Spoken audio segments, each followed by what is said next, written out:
Well, Novak Djokovic went Serbian beast mode, as my good friend Mark Davis likes to say, who's a huge Nole fan. Congratulations, Novak. Mark, maybe you're watching this and you're absolutely going to love it because this is all about Novak winning the U.S. Open, winning his 14th major, entering the conversation again towards possibly being the best and the greatest tennis player ever on the men's side. So lots of things to talk about. I'm sure lots of people are going to have very strong opinions, as well as I will have strong opinions. So it'll be a nice, healthy debate. I see people are already coming in. And let me know what you think about watching Novak Djokovic not only winning yesterday, but his performance through the entire U.S. Open.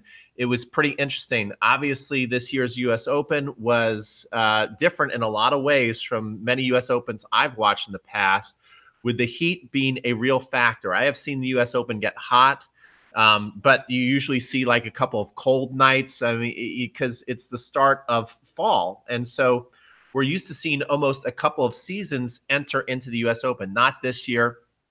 It was hot and humid the whole time. Conditions probably even worse than they are in the Australian Open, which is known for their heat advisories. But pretty much every day in the U.S. Open this year, we had heat advisories, and we know that Novak Djokovic can tend to wilt in the heat, especially earlier in his career.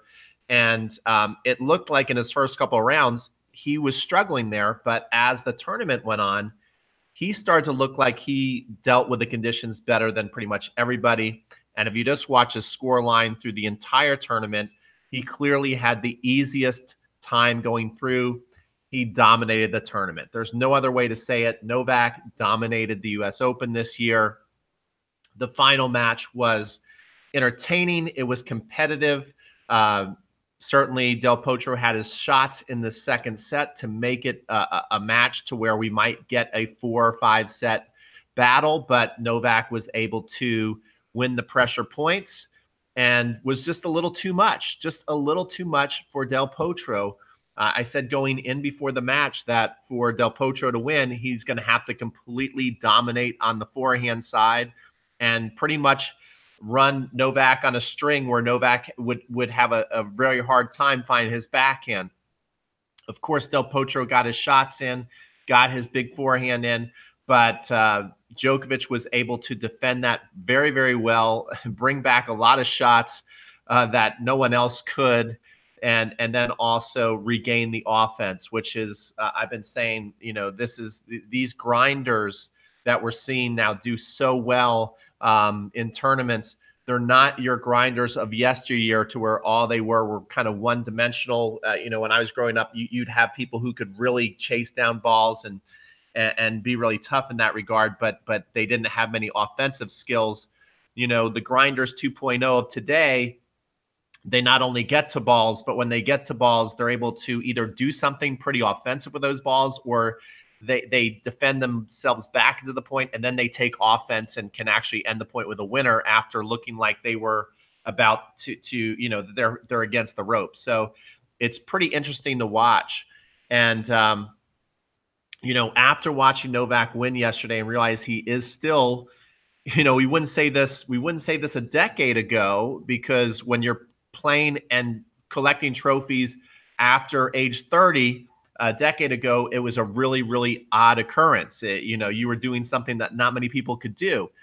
Well, today, with the way Federer has gone on to age 37, the way Rafa is looking, the way Novak is back, it looks like, and the way the next geners refuse to step up and start kicking the old man's butts, it looks like 30 is the new 20, and that we don't have to start talking about Novak and Rafa retiring. Of course, Federer has a smaller window, being 37, but even he looks pretty dominant still in his matches. I know that you're going to say, well, he lost in this year's U.S. Open. He was having a lot of trouble breathing, but I do see trouble on the horizon for Federer, based on a lot of trends that I saw in the U.S. Open this year. So Let me know what you guys think. I see we got 21 watching right now. What did you think of Novak's performance? Is Novak your man, or is Roger your man? Is Rafa your man? Are you happy? Is Del Potro your guy? I mean, I love Djokovic, if you can't tell, but I also love Del Potro too, and I would have rather have seen him win. Do you think Sampras retired a bit too early back in? Yeah, well, Diego. So we're doing a live chat. If you guys can't tell, Daddy's home finally. That's pretty good. Djokovic, is in much better shape in his early 30s than Sampras. Obviously, Federer is just a freak of nature and still looks fantastic at age 37. Rafael Nadal, when he's not injured, it seems to be able to recover and look so sharp and dominate. Pete Sampras, in a lot of ways, stumbled across the finish line. I know he dominated that final U.S. Open, but even as Coach Paul Annacone said, Roger Federer, when he started to coach him in his early 30s or late 20s, I forget, was it early 30s, late 20s? He said that Roger Federer was a much younger, just his outlook, his body, everything, than Pete Sampras. I think Pete Sampras, it was time for him to go because I think he just had enough physically and mentally. One problem, though, Novak's game is about stretching and sliding. The ability to do so goes down exponentially after age 30. You could say that, but does it anymore, guys? With the training, I watched a video today with a guy 61 years old, basically talking about ageless fitness, and you should have seen the shape, the condition he was in, the things he could do with his body. I think our mindset was different 10, 15 years ago, and also the way we've trained. One thing, I've been lucky enough to hang out with the legends of the game, and they used to brag that Roy Emerson could do 100 kangaroo jumps in a row. So maybe Roy Emerson was in just as good a shape as these guys, but is it smart to be doing 100 kangaroo jumps in a row? Because now Roy Emerson has you can see his hip, he can barely walk. Novak Djokovic, a lot of these guys, it's all about recovery training. That they're not so much, trying to, kill themselves on the court. They're trying to work on the recovery and make sure that they're always healthy. And so the training is different, and it seems like it's working. Novak Djokovic works a ton on his flexibility. So is he going to start, losing his flexibility right now in the next couple of years? I don't think he is. I really don't think he is. I think that Novak is going to be able to play. I think he's got another, if he stays healthy. I mean, of course, just as we saw, Rafa Nadal looked like he was on his way to win the U.S. Open this year, or at least get to the finals against Novak. And then his knee just kind of, got him there in the end, and he had to retire. So, we know that at any moment that you can come up with an injury, and that can be it for you. But if Djokovic is able to avoid injury and just, stay fit, I see a nice 4 to 5 year window of domination, really, because, the next geners, still as great as they are, as talented as they are, they still look so far behind these legends. They look so far behind the legends. Well, what about this? Even though Federer is 37, his speed, his defense, nowhere near as his younger self. You guys can all say this, but here's a couple of things about Federer. Don't forget, he won on the Australian Open this year. If you watch Roger Federer 10 years ago, I think he's a better player than he is today. And Roger Federer will tell you he's a better player than he is today. You can certainly say since Wimbledon to the U.S. Open, he's looked vulnerable. This U.S. Open was completely different. People talk about Roger Federer and that he's not tough and he's not a fighter. Some people have dogged him for his saying, I was just happy the match was over. But I want you to know, why did he say that? He said, I'm happy the match was over because Roger Federer never stopped fighting that match. I mean, look at the scoreline. You don't, there was people saying Roger Federer was ducking Djokovic because he didn't want to play. You don't duck someone intentionally and then lose 3 sets in a row, 7-5, 7-6, 7-6. That's pretty competitive. It goes to show that even though Federer couldn't breathe, what a competitive fighter the dude is. He could barely, every now and then the guy's 37 years old. You're going to have matches where freak things happen to you that normally don't happen. And certainly as you get older, they'll happen to you more. And And Roger Federer says, look, I'm usually used to the heat. I usually can handle things. I've trained in tougher conditions, but I couldn't breathe. And he put up 3 tough sets. So I don't think Fed fans have to hit the panic button yet as far as his conditioning, his ability, his drive, his hunger. But here is where I see the future of tennis going, which is a red flag for Federer fans. If you're watching this and you're liking this, give this a thumbs up. Here's where I see the red flag coming for Roger Federer, and it has nothing to do with his ability, okay? It has to do with the trend of these tournaments making a decision to keep slowing down the courts, to keep slowing down the balls. And however you want to, rationalize why things are getting hotter on the court all over the world, why things are getting more humid, it's a trend that's been happening year after year now, and so I'm not going to get into a whole scientific debate on why this is happening, but it's happening. It's happening, no matter why it's happening. Who knows why it's happening, but it's happening, and so the game is turning into a heavier, slower, grinding game. Serena Williams. Why did Serena Williams not beat Osaka? Osaka's fantastic, by the way, and I love Osaka. But if you look at the style, Serena's no longer a great mover. Osaka is a great mover. The game is favoring these defenders. Federer to win has to hit through you. His game, Federer doesn't want to get into 20, 30 ball rallies. Federer is at his best when he can knock you off in 3 balls or less. And he's maybe the best that's ever been at it, is serving and then dominating on the forehand, either hitting a forehand winner or coming to the net and cleaning things up. He doesn't want to be back there grinding all day with you. That's not Federer's game. That's not the way he built his game, and that will never be his game. And that's fine. But the conditions these days, guys, they are favoring the grinders. It is very, very hard to go out there and just think, I'm going to hit winners against you all day long, because the courts are slower, the balls are slower, and because of the heat and the humidity, at least at this year's U.S. Open, the conditions are heavier, which slows things down. And I think that this is going to be something that we're going to see a lot more of. Unless the tour makes a decision to go the other way and speed things up, then people like Roger Federer and people like to end points earlier, that favors them. But if they keep making these decisions that they want to see longer rallies, that they want to see more defense, then it favors people like Novak Djokovic and Rafael Nadal. And the big X factor for Rafael Nadal is when Rafael Nadal is healthy, it favors him.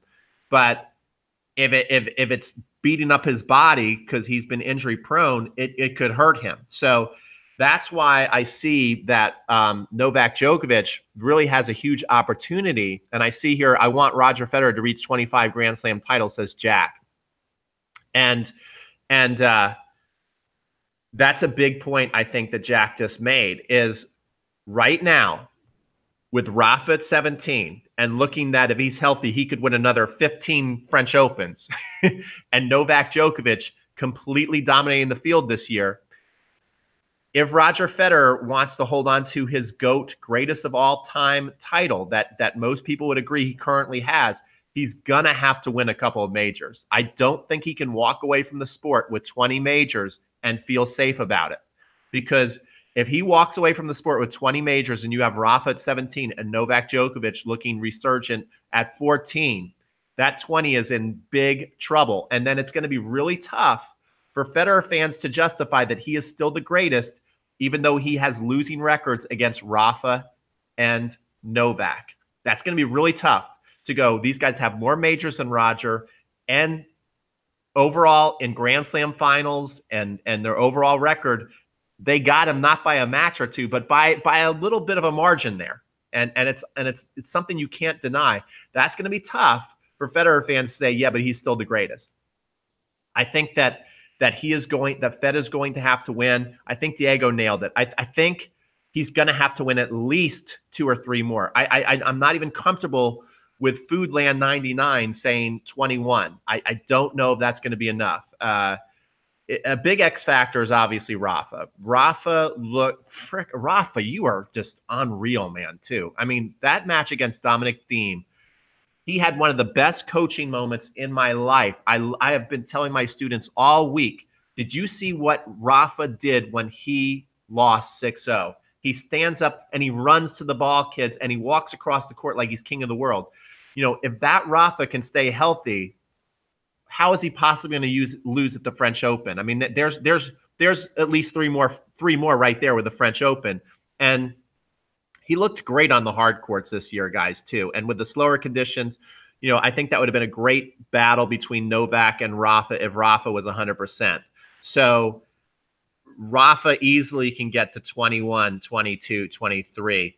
Novak, that's 6 away. Okay, that's 6 away. But the way he absolutely dominated this tournament, if he stays healthy, I mean, I would give him the edge over Rafa in a final if he plays like that.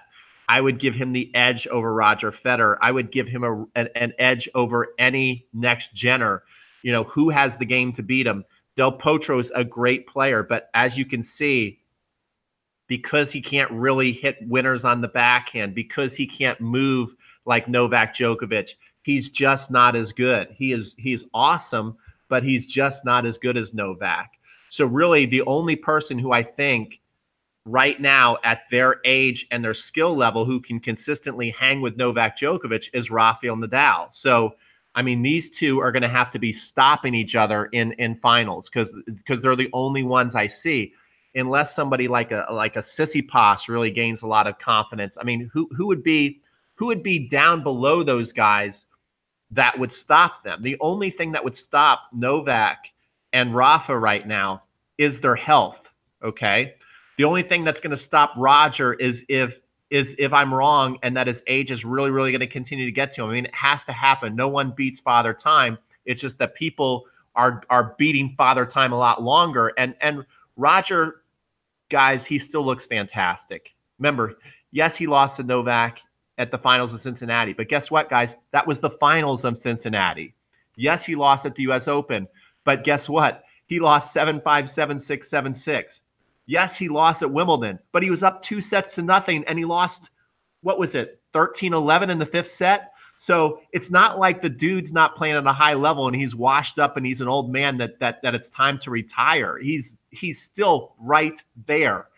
He won the Australian Open. He can still, if the Australian Open, I think that Roger Federer is still the favorite going into the Australian Open if they keep the playing surface fast, if they choose to go with a faster ball.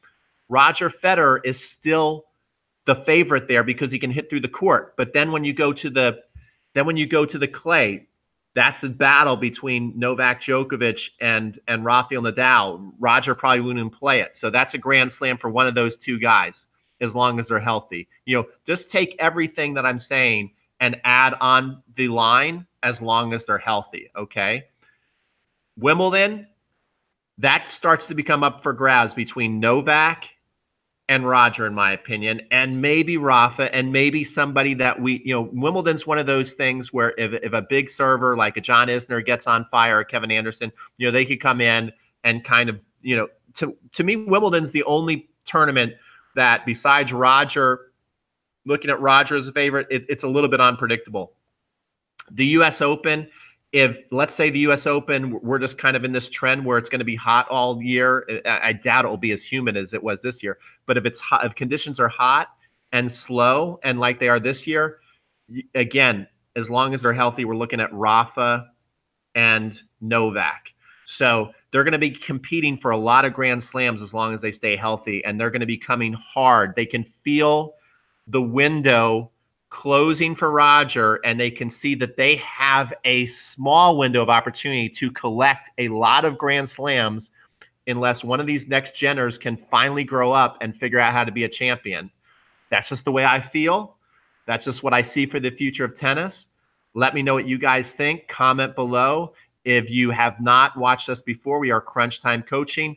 Even though I've been talking a ton about just the tour in general, what we really do best is online tennis instruction. I'd love to know out there, guys, who's live right now, who actually watches our videos for just tennis instruction. or do you just watch for the commentary? Also, we have Matt Bradshaw's Coffee Break Tennis, which is my favorite tennis talk show on the internet.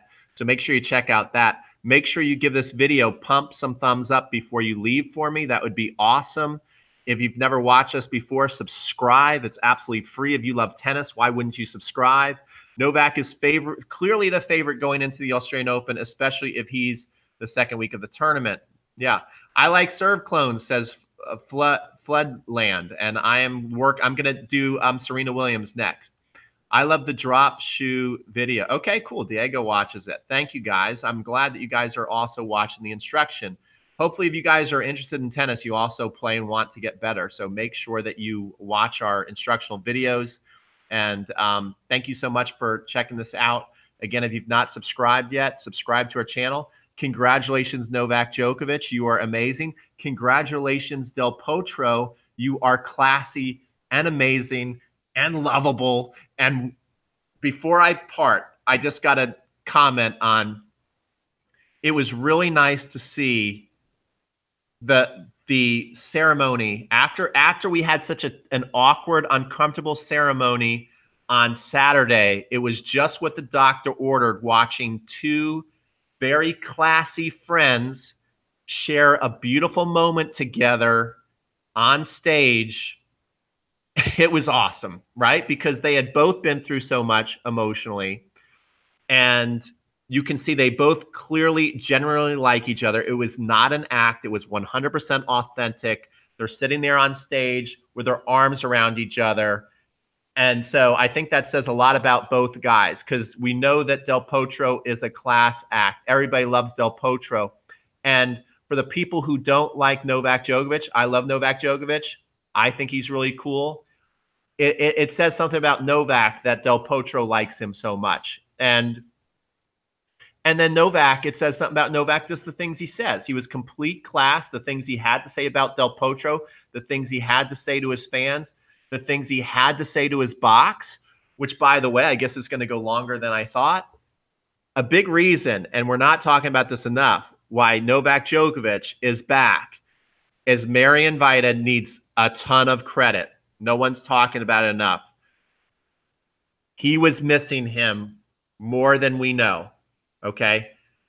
Marian Vida was sorely missed. And I also think that Novak Djokovic's wife not being at the tournament for a couple of years was also hurting. You would see a couple of years go by where all of a sudden his wife was missing in the stands. Having his wife in the stands every match and looking up and being able to see Marian Vida was a big deal. Okay. A huge deal. Okay. That's right. Diego says Novak's coach is right up there with Tony Nadal. So, Marian, you definitely deserve a lot of credit for this U.S. Open, and so does Djokovic's wife. Her name is escaping me right now. If you could type it, maybe that will help me. I know her name. I think she's super cute, you know, and she obviously is very important to Novak, and I think it makes him feel a lot more comfortable when he can look up in the stands and see people he knows, likes, loves, trusts his life with, and then that's what he needs. He can't. Okay, Yelena, that's right, Yelena. So seeing Yelena and Marian up there, I think that's huge. I think that makes him feel really comfortable, and I think he absolutely needs that. You know, that's another thing I will say. If anything in his personal life, I was saying it all is dependent on his physical health if he's going to win Grand Slams. I will also say it depends on his relationships with the people he trusts most. He needs to have them with him. They cannot leave him again. He cannot leave them again. They have to stay together because it makes a huge difference on how Novak plays and how he feels. Okay, so the box was a big part of Novak winning this year. That's it. Congratulations, Novak. Congratulations, Del Potro. I hope that I would like to see Del Potro get to another final, not have to play somebody like a Djokovic or Rafa or even Roger. I'd like to see him play somebody that he's a little better than and get another Grand Slam, because Del Potro absolutely deserves another Grand Slam trophy. He absolutely deserves another Grand Slam trophy. Okay, guys, pump this video up with thumbs up. Comment below when you guys watch this, when it lives on YouTube forever. And don't forget to subscribe to Crunch Time Coaching. It's 100% free. Take care. Bye.